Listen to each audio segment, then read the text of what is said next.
7:36. 7:36. ADN. Bien, ya estamos de regreso. Les decíamos que el último informe epidemiológico del Ministerio de Salud elevó a más de 10.000 las personas muertas asociadas a coronavirus, ya sea por PCR positivo o casos probables. Desde el inicio de la pandemia, confirmados hay más de 7.000. Durante el fin de semana se venía conversando y hablando respecto de cuáles serían los elementos que permitirían además levantar el confinamiento cuando se ven ciertos niveles de mejoría. El ministro fue extremadamente cauto, ha dicho que lo haremos con toda la prudencia debida. Vamos a entrar justamente en estos temas con la doctora y también infectóloga de la Universidad de Chile, la doctora Janet Davanch, a quien ya tenemos en línea. Doctora Davanch, ¿cómo está usted? Buenos días. Hola, buenos días, Mirna. Bueno, lo primero es preguntarle, a ver, doctora Davanch, quiero pedirle que pongamos en el piso, la pelota en el piso, como se dice en términos futbolísticos, para entender qué nos dice esta cifra de 10.000 personas fallecidas, tanto PCR positivo como probables. ¿Cómo lo ve usted desde lo que a usted le toca, desde su posición como infectóloga y también en función de lo que ha sido el desarrollo de esta pandemia? Bueno, toda muerte es tremendamente lamentable. Toda muerte produce una tremenda carga al sistema, porque finalmente son vidas perdidas, muchas vidas perdidas, y claramente si no hubiésemos tenido la emergencia de este nuevo virus, no estaríamos las dos conversando de casi más de 10.000 muertes en Chile, con un aumento en el número de fallecidos en el mes de junio, como ustedes pudieron ver ayer, que publica el Departamento de Estadísticas e Informaciones del Ministerio de Salud. Por lo tanto, es muy dramático para nuestro país estar contando diariamente aumento de fallecidos por este virus. Así que eso es lo que me produce, sí, doctora, produce angustia. Claro. Pero quiero entrar en un punto ahí que está toda la discusión, porque sabemos que el Departamento de Estadísticas del MinSal va reportando siempre más cantidad. No solo le hablo de los probables, sino que de los positivos, ¿verdad? O sea, los que tienen los casos de muerte con PCR confirmado. Y se ha propuesto, hay ciertas instituciones como Espacio Público que han señalado que debiera haber un solo registro, que podría estar en manos del propio DEIS, de este Departamento de Estadísticas. ¿Cómo lo ve usted? Bueno, es el Departamento de Estadísticas e Información del Ministerio de Salud el responsable de llevar todos los registros referentes a patología, a morbilidad, a mortalidad por todas las causas en Chile. Por lo tanto, y ellos son los encargados además de analizar las causas. Por lo tanto, es una muy buena propuesta, pero también ayuda a este análisis, que finalmente también la información llega por diferentes canales al Ministerio de Salud, ayuda las informaciones que son las que van alimentando en forma más rápida el sistema. Una de esas es la que el Ministerio había solicitado a todos los servicios de salud, entre ellos a nosotros en nuestro hospital, que cada fallecido fuera reportado de forma inmediata a través de una emisión de un mail diario del total de fallecidos por coronavirus de cada institución. ¿Qué efecto tenía ese sistema? Probablemente que nos pedía que esos fallecidos tuvieran una PCR confirmada, que ya sabemos que en el total de casos uno no es siempre positivo a pesar de que tengan COVID, el 60-70% de sensibilidad, por lo tanto hay un porcentaje que queda sin y va a quedar sin confirmación por PCR. Por otro lado, aquellos pacientes que tenían sus PCR pendientes, por lo tanto, todas las fuentes finalmente nos van a ayudar no a decir que lo estamos haciendo mal, sino que los fallecidos finalmente nos dicen cuán severa, cuál es la magnitud de este virus que está azotando al mundo. Esa es la razón por la que la mortalidad finalmente es el reflejo de la gravedad que tiene una pandemia. Doctora Davanch, buenos días. Hola, buenos días. ¿Qué tal? Aquí quizás el gobierno se complicó porque se quedó amarrado a la primera metodología que hubo, que es la que usted describía allí, que es la más inmediata para copiar información, y tener informes diarios cuando otros países ni siquiera hacen informes diarios de este tipo con conferencias de prensa. Hay países donde más bien la información circula por entes privados, por universidades, o en otros lados cada X días. Aquí el ministro París como que acogía esta idea y, según trascendió, propuso a la presidencia incluso efectivamente ir hacia un informe con una sola cifra, con un solo registro, pero ya no podría ser diario, tendría que ser 2 o 3 veces a la semana. ¿Usted cree que eso podría ser mejor y es realista, o tendría que ser diario igual? ¿Es posible? Bueno, no tengo la respuesta. Yo no soy experta en comunicación de riesgo, pero sí, probablemente a lo mejor bajaría los niveles de angustia a la población. Pero por otro lado, lo que sí hay que mantener como mensaje diario, y no solamente diario, sino que en todas las plataformas que la comunidad acceda, televisión, radio como usted, la prensa escrita, es que es la educación continua de la población, de tal forma de que las personas entiendan que seguimos en una situación que nos tiene muy estresados a todos, no solamente a los servicios sanitarios, sino que a la comunidad, a la economía, y socialmente todos lo vivimos diariamente, para poder sostener estas medidas que son tan básicas y tan sencillas de decir, pero tan difíciles de practicar.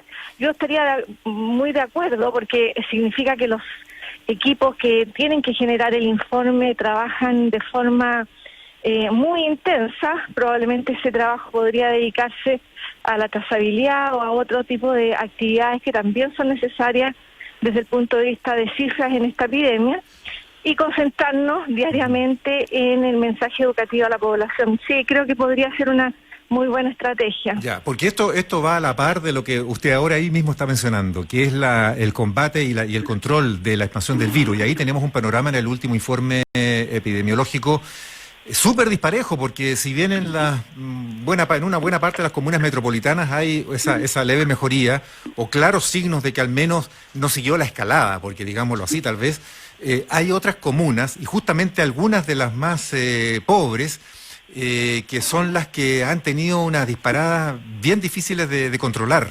Entonces, usted como sensación general, doctora Davanch, ¿ve que sea posible empezar a matizar y a distinguir y a levantar restricciones en algunas comunas, o cree que esto se nos desbanda si se hace eso y hay que mantener la cuarentena total? Y se lo pregunto por una cuestión que uno ve a esta hora en las calles, según nos reportan nuestros propios auditores en Twitter. Está llena la ciudad. Están llenos los medios de transporte, está lleno de autos, no sé si usted lo ha visto. Entonces, ya no se hace, como que no se hace factible mantener este confinamiento. Le puedo asegurar que hay muchísimo tránsito en Santiago. Yo ya llegué a mi hospital, bajo desde la comuna de Providencia a Independencia, donde está mi hospital, y le puedo asegurar que hay muchísimo tráfico. De hecho, creo que es el primer lunes con mayor tránsito, por lo menos de lo que yo percibo en mi desplazamiento.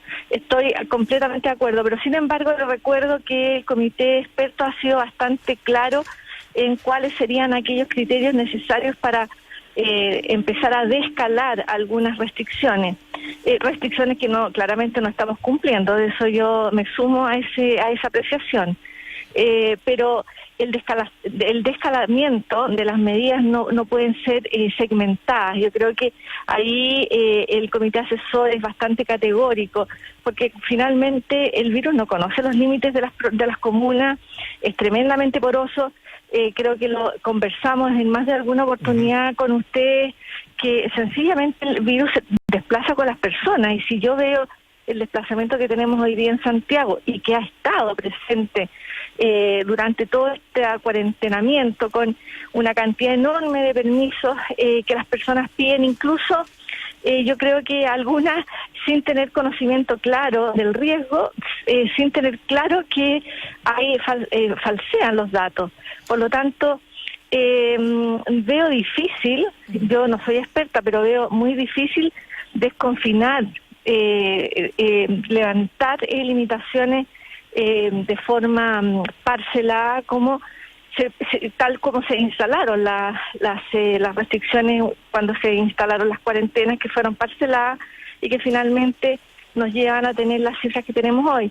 Sí. Ayer, Mirna, Sí. ayer escribía una editorial para una revista, y me trajo a la memoria que la pandemia fue declarada el 11 de marzo, y el 11 de marzo se declaró pandemia con 118.000 casos en el mundo.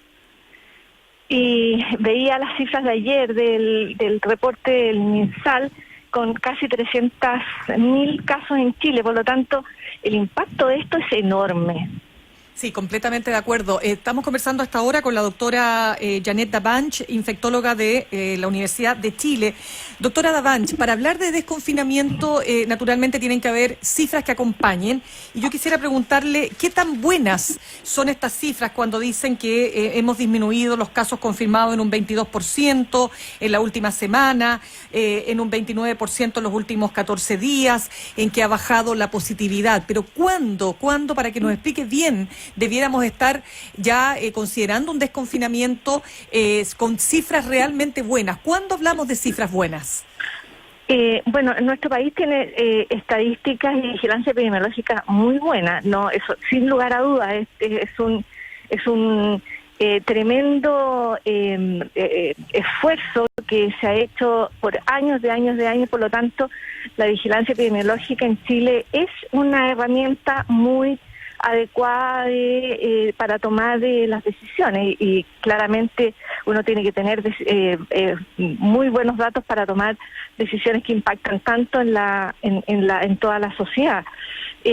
Bueno, yo vuelvo a insistir que el comité de expertos del Ministerio de Salud ha recomendado que esas cifras tienen que llegar ojalá a un 10% de positividad de muestras, y anoten a un número muy reducido de casos durante 3 semanas. Por lo tanto, estamos hablando de que desde aquí a 3 semanas, si no sean esas condiciones, que no están todavía, ¿no es cierto?, de tener menos del 10% de positividad de las muestras y un número muy reducido de casos nuevos que se mantengan durante 3 semanas, recién en esas condiciones vamos a empezar un desconfinamiento. Pero yo insisto, Mirna, esas son las cifras, ¿no es cierto? Sí. Es como cuando uno hace un reporte y lo escribe, pero otra cosa es lo que se vive en el día a día, y por lo tanto creo que hay que reforzar, pero de forma muy importante, la educación de nuestro país, porque una vez que levantemos estas medidas, el virus no se va, el virus va a estar acá, va a estar entre las personas, vamos a tener que haber adoptado nuestra vida a realizar las actividades de la vida diaria con medidas nuevas, que son las de autocuidado, y por lo tanto es muy necesario que en este periodo además se acompañe fuertemente una campaña de educación continua para que toda la ciudadanía logre cuidarse de forma individual y colectiva. Si no, esto no va a resolverse. Claro, un puntito ahí, perdona Mauricio, solo para entender cuánto va de la mano también la trazabilidad, el que podamos efectivamente cubrir en niveles que son considerados, ¿verdad?, óptimos para poder detectar todos los casos. ¿Eso todavía está lejos de llegar al punto que se espera como el deseable? Absolutamente. Ustedes también, yo creo que tienen a mano el reporte del comité asesor. La trazabilidad es absolutamente necesaria, es uno de los pilares y uno de los puntos que deben cumplirse para poder comenzar esta salida de las cuarentenas. Recordar que, por ejemplo, en Alemania rápidamente se dieron cuenta de un brote y tuvieron que cuarentenar un área nuevamente pequeña, porque a ellos les permite esta trazabilidad, saber quiénes son eventualmente los casos, y no una trazabilidad de saber cuántos contactos, sino que una trazabilidad en tiempo real de llamado telefónico o evaluación directa de las personas que son contactos para eventualmente detectar los casos. Así que es una tarea muy importante en este periodo ver. También se han elaborado estrategias de cómo lograr la trazabilidad del total de los contactos. Sí, de hecho esto es tan dinámico que noticia internacional de esta hora, doctora Davanch, aprovecho de comentarlo, es que cerraron completos los estados australianos de Victoria y Nueva Gales del Sur por un rebrote que se produjo hoy día mismo lunes. Ellos ya vivieron el lunes, allá están en la noche, en Melbourne. Australia, sí, ejemplo y modelo citado como en buen control del COVID-19, pero están con un rebrote, 127 infecciones en un día, una persona muerta, y cerraron todo otra vez. después que ya estaban... El brote de Melbourne venía hace un par de días siendo monitoreado y se esperaba que las autoridades tomaran esa decisión. Justamente, y este puro día hubo esa cantidad de muertes, y se tomó la decisión, y esta medianoche ya empieza justamente este cierre de fronteras de los estados. Doctora Davanch, hay un informe que ayer citó el New York Times en Estados Unidos, citando una carta de 239 científicos de 32 países distintos, asegurando que hay evidencias de que el COVID-19 puede infectar a las personas a través de pequeñas partículas en el aire, menores aún que las gotículas de la saliva, que la OMS sigue diciendo que son las que infectan. Ellos llaman a la OMS a revisar sus recomendaciones y dicen que el virus circula entre personas mucho más fácilmente de lo que se creía, en espacios cerrados, en interiores. De manera que ahí habría que tomar otro tipo de conductas y prácticas de aquí para adelante en todo tipo de lugares de reunión, de lugares de trabajo, oficinas, mercados, casinos, en fin. ¿Leyó usted, doctora Davanch, tiene noción de esto? ¿Comparte estas alertas? La revisé. Es un grupo bien importante de investigadores. Las partículas pequeñas, que se llaman aerosoles, son partículas menores a 5 micras, muy pequeñitas, y que tienen la capacidad de diseminarse a mayor distancia, pero además de permanecer en el ambiente por largos periodos. Es, por ejemplo, lo que sucede con sarampión, lo que sucede con la tuberculosis, que tienen esa capacidad de mantenerse en pequeñas partículas menores a 5 micras. De ahí la denominación de mascarillas N95 que ustedes han conocido en este periodo de pandemia, que significa que filtran el 95% de las partículas menores a 5 micras, por lo tanto están hechas para proteger de aerosoles. Y las gotitas son mayores a 5 micras y caen a 1 metro de distancia, son más pesadas, no se mantienen por largos tiempos.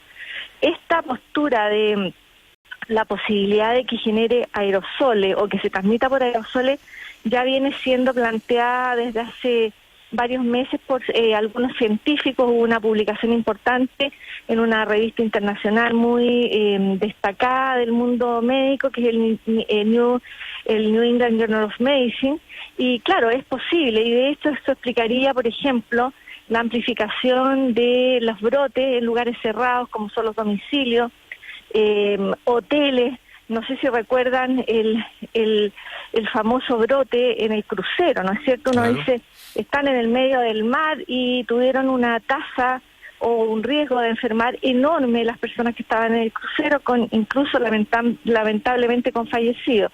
Así que es una posibilidad, hay que definirla bien, y por eso partíamos la conversación diciendo que es tan importante la comunicación de riesgo para la comunidad, para que sepa cuáles son las medidas efectivas y podamos cuidarnos en forma individual y también colectiva. Si no me cuido yo, lamentablemente enfermo a otros, o si otro no se cuida, me enferma a mí. Y ese es uno de los problemas que tiene los virus respiratorios, como por ejemplo. Bien, pues doctora Janet Davanch, infectóloga, médica del Hospital Clínico de la Universidad de Chile, muchas gracias por conversar con ADN hoy. Muchas gracias. Muchas gracias, Nina, muchas gracias, Mauricio. Que esté muy bien.